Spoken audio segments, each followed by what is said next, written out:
Hey guys, Zibratas Cosplay here, and welcome back to my workshop. Today I'm going to be showing you how I made this Mercy Halo from brass. And it's going to be a bit of a long one, but I'm sure you'll enjoy it, so let's just jump in. I started off by cutting a 40 centimeter brass plate from a 3mm sheet, and I'm making it a bit too tall because I expected to lose some height from bending. I usually use a sheet metal brake to perform clean bends, but the brass plate was just too thick, so I had to hammer it down with a hammer instead. Sadly, that means that the surface will be all roughed up and it will add a lot of sanding time. Since I don't have a fancy rolling machine, I am using a dolly to hammer and shape the halo. A dolly, in essence, is a tiny specialized anvil that you can get in all kinds of shapes, and you choose a fitting dolly for the curve you try to hammer out. I use the curved part to bend the halo and then the edge to form the middle crease, so sometimes you don't even need multiple dollies. Here I compress it by hand into that teardrop shape and begin sanding. I started out with a regular hand sander, but it was clear that I needed more horsepower, so I switched to an angle grinder. I used the 240 Grit Sandpaper attachments with the angle grinder just because brass is soft and the angle grinder just removes so much material. It looks really good, but somehow the proportions are a little bit off and I want it a bit more leaner and lighter. It should be a bit thinner as well, height-wise. So let's see what I can come up with. The bench grinder offers a bit more control because you hold your workpiece in your hands. So it's going to be easier to see how much I need to remove where. Something that's pretty hard when you're using an angle grinder on the vise.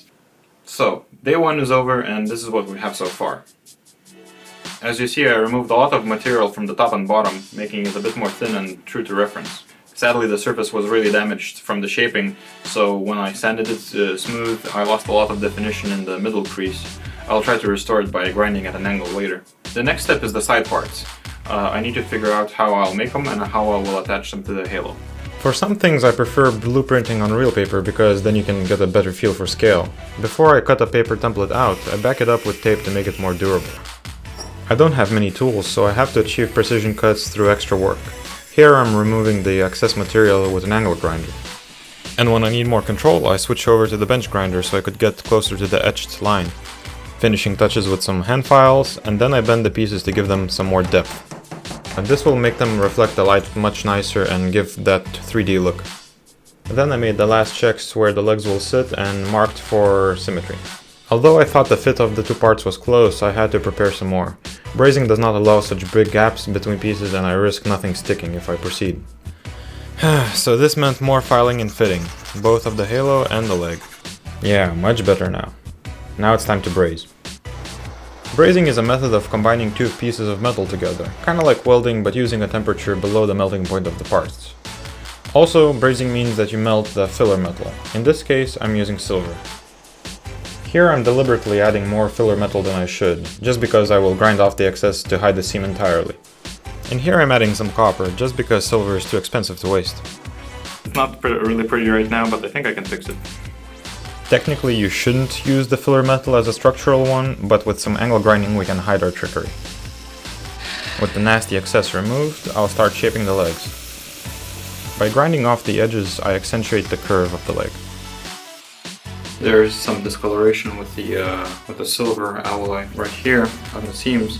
I'll try to remove that / color it later. But overall, I'm pretty pleased with how it looks so far. So the next step is going to be brazing on a brass tube from one leg to the other, letting the halo rest kind of over the ear like sunglasses, and that should be pretty comfortable to wear. Here I'm stuffing the hollow brass tube with some steel wire and gently bending it. I remove the steel wire from the brass tube and braze it on. So this seemed to be the sufficient length. I'm gonna braze on the other end now.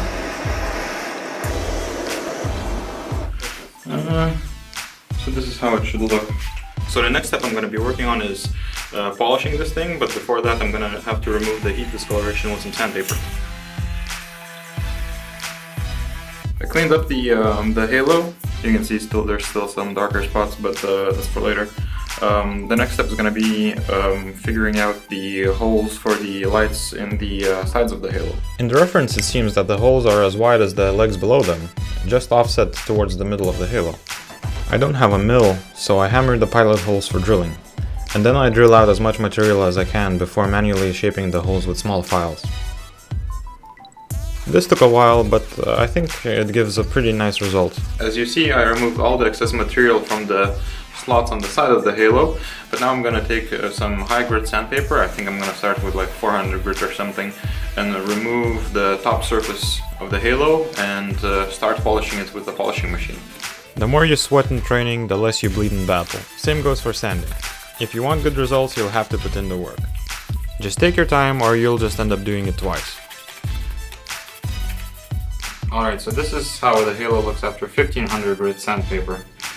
As you see, it's nearly complete with the sanding. I might touch up a little bit off camera, but I'm pretty sure now we're ready to polish. I'm going to use the red Rouge compound on this bit grittier wheel, and then I'm going to try to finish with the blue one. So let's see what happens. This is called dressing a buffing wheel. Basically, you just take a stick of polishing compound and then rub it onto the spinning wheel. When polishing, always hold a workpiece at the bottom of the polishing wheel, because just in case it gets gripped out of your hands, it will be pulled and smashed away from you, not into you. Just think about how you're holding and feeding the work. Don't make sharp, sudden movements and just try to glide over it gently.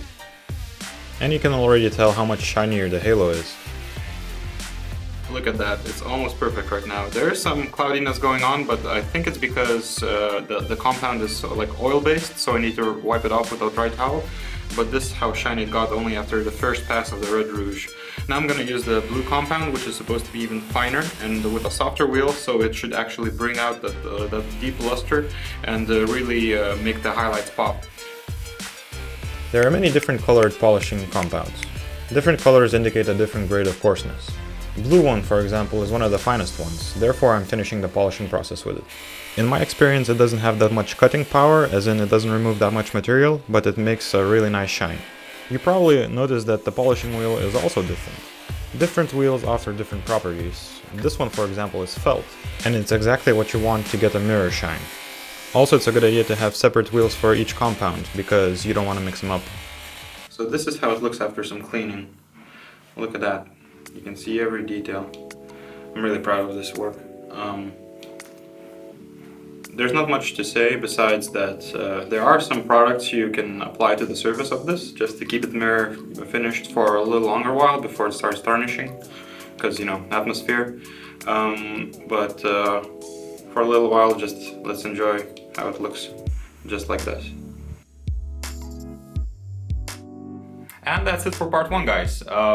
In the part 2, I will be adding electronics to this piece to light this baby up. So if you're curious about how that will look, please subscribe and follow along, and I'm sure you won't be disappointed.